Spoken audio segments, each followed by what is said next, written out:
बात करने के लिए लॉगिन करें www.astrotak.com।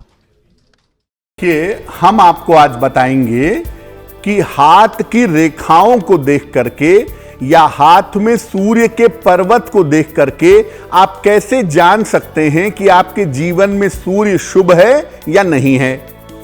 आपके हाथ में जो तीसरी उंगली है, जिसको रिंग फिंगर कहते हैं, छोटी उंगली के बगल वाली उंगली के नीचे का जो हिस्सा होता है, यह सूर्य पर्वत का हिस्सा है, सन का माउंट है। इसको समझ लीजिए। इसके हिसाब से ही अब आप देखिएगा कि सूर्य पर्वत के बारे में हम आपको क्या बताएंगे। अनामिका अंगुली रिंग फिंगर के नीचे का जो हिस्सा है, यह सूर्य पर्वत का हिस्सा माना जाता है। देखिए, अनामिका अंगुली के नीचे सूर्य का पर्वत है, आपको बता दिया।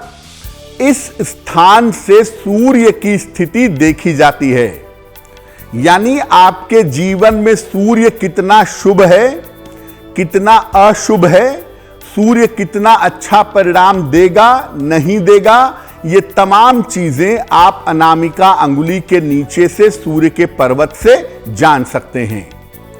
इसी स्थान से आप ये भी जान सकते हैं कि व्यक्ति गवर्नमेंट जॉब में जाएगा या नहीं जाएगा, राजकीय सेवा में रहेगा या नहीं रहेगा। ये भी जान सकते हैं कि व्यक्ति सरकारी मामलों से संबंधित होगा या नहीं होगा।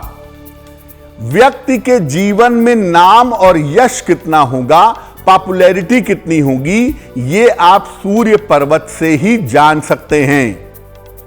व्यक्ति का शारीरिक स्वास्थ्य इस पर्वत से पता चलता है कि मोटे तौर पर जीवन में आपके सेहत की स्थिति कैसी रहेगी। ओवरऑल कुल मिला के आपका हेल्थ कैसा रहेगा, ये आपके हाथ में हम सूर्य पर्वत से जान सकते हैं। तो मोटे तौर पे सूर्य पर्वत से हम 3 चीजें जानेंगे। पहला, राजकीय सेवा, सरकार के साथ आपका कनेक्शन। दूसरा, आपका नाम और यश। तीसरा, आपका ओवरऑल कुल मिला के हेल्थ कैसा रहेगा, यह भी हम सूर्य पर्वत से जान सकते हैं। आपको पहले बताया कि अनामिका अंगुली के रिंग फिंगर के नीचे का जो हिस्सा होता है, वो सूर्य पर्वत का हिस्सा है। अगर यह पर्वत उठा हुआ है, उभरा हुआ है, तो इस पर्वत का उठा होना, उभरा होना हमेशा लाभकारी होता है। अगर हाथ में अनामिका अंगुली के नीचे का हिस्सा उभरा हुआ है, तो ये एक अच्छा संकेत है, गुड साइन है। अगर ऐसा है तो इससे व्यक्ति को जीवन में बहुत सारा मान सम्मान मिलता है, खूब सारा मान सम्मान मिलता है।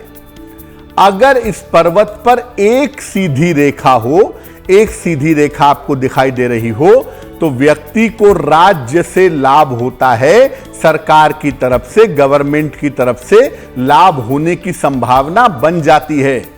अमूमन ऐसा होने पर राजकीय सेवा के बेहतर योग बनते हैं। अगर एक रेखा है, सीधी है, पर्वत उठा हुआ है, तो इसका मतलब आपको गवर्नमेंट की तरफ से फायदा होगा। और अगर आप गवर्नमेंट जॉब में जाना चाहते हैं तो आप निश्चित रूप से जा पाएंगे। इस पर्वत पर अगर डबल लाइन है, दोहरी रेखा है, तो ऐसा व्यक्ति जीवन में विशेष उन्नति करता है, विशेष सफलता पाता है। डबल सन लाइन का होना यह बताता है कि आप शुरुआत करेंगे बहुत छोटे स्तर से, लेकिन जीवन में सर्वोच्च ऊंचाइयों पर पहुंच जाएंगे। अगर आपके हाथ में एक सूर्य रेखा है, सीधी है, तो भी अच्छी बात है, क्योंकि गवर्नमेंट जॉब की, सरकार के सपोर्ट की, राजनीति में जाने की संभावनाएं बनेंगी। और अगर डबल सनलाइन है, तो आपको नाम और यश के लिए जरा भी परिश्रम नहीं करना पड़ेगा। आपको नाम और यश बिना किसी प्रयास के आसानी से मिलेगा। और आप कितने भी छोटी जगह जन्म लिए हों, कितनी भी छोटी जगह रहे हों, लेकिन जीवन में सर्वोच्च ऊंचाइयों तक आप जरूर पहुंचेंगे अगर आपके हाथ में डबल सनलाइन है तो। हस्तरेखा शास्त्र में, सामुद्रिक विज्ञान में अलग अलग तरीके के चिन्ह होते हैं, जैसे तारा होता है, वर्ग होता है, क्रॉस होता है, वलय होता है, चतुर्भुज होता है, त्रिभुज होता है, ट्रायंगल होता है। इनका अलग अलग अर्थ क्या होता है अगर ये सूर्य के पर्वत पर पाए जाते हैं तो।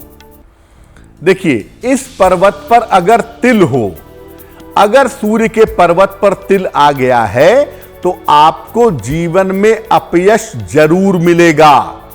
आप जीवन में आज नहीं तो कल बदनामी के शिकार जरूर होंगे। और इस पर्वत पर तिल आना कभी कभी हृदय रोग भी देता है, इस बात को जरूर समझ लीजिए। इस पर्वत पर अगर वलय हो, सूर्य के पर्वत पर अगर आधा छल्ला बना हुआ हो, जो छल्ला सूर्य के पर्वत को घेर करके आगे बढ़ रहा हो, तो व्यक्ति को जीवन में संघर्ष करना पड़ता है, व्यक्ति के जीवन में बहुत सारा स्ट्रगल रहता है। साथ ही साथ सूर्य के पर्वत पर वलय हो तो सूर्य संबंधी समस्याएं जैसे आंखों की समस्या, हड्डियों की समस्या और हृदय रोग होने की संभावना बन जाती है। सूर्य के पर्वत पर अगर क्रॉस हो तो यह बहुत ही बुरा होता है। सूर्य के पर्वत पे क्रॉस होना अच्छा नहीं होता। क्रॉस होने से एक तो जीवन में अपयश जरूर मिलेगा। अनामिका अंगुली के नीचे अगर क्रॉस है तो जीवन में अपयश जरूर मिलेगा और यह आपकी आंखों और हृदय में समस्या पैदा करेगा। क्रॉस का होना कभी कभी जेल यात्रा भी करवा देता है। ऐसा देखा गया है कि व्यक्ति अपमानित भी होता है और जेल की तरफ जाता है, यह संभावना बन जाती है। इस पर्वत पर अगर त्रिभुज हो, ट्रायंगल हो, तो व्यक्ति की ख्याति बढ़ती है, व्यक्ति का नाम और यश बढ़ता है। अगर सूर्य के पर्वत पर त्रिभुज आ गया, ट्रायंगल आ गया उसके आसपास, तो व्यक्ति को अपार नाम और यश मिलता है। शास्त्र कहता है कि ऐसे लोग अंतरराष्ट्रीय स्तर पर नाम और यश पाते हैं। सूर्य के पर्वत पर तारा होना और सूर्य के पर्वत पर त्रिभुज होना यह बहुत अच्छा माना जाता है। अगर यह सूर्य के पर्वत पर है तो आपको लाभ जरूर देगा।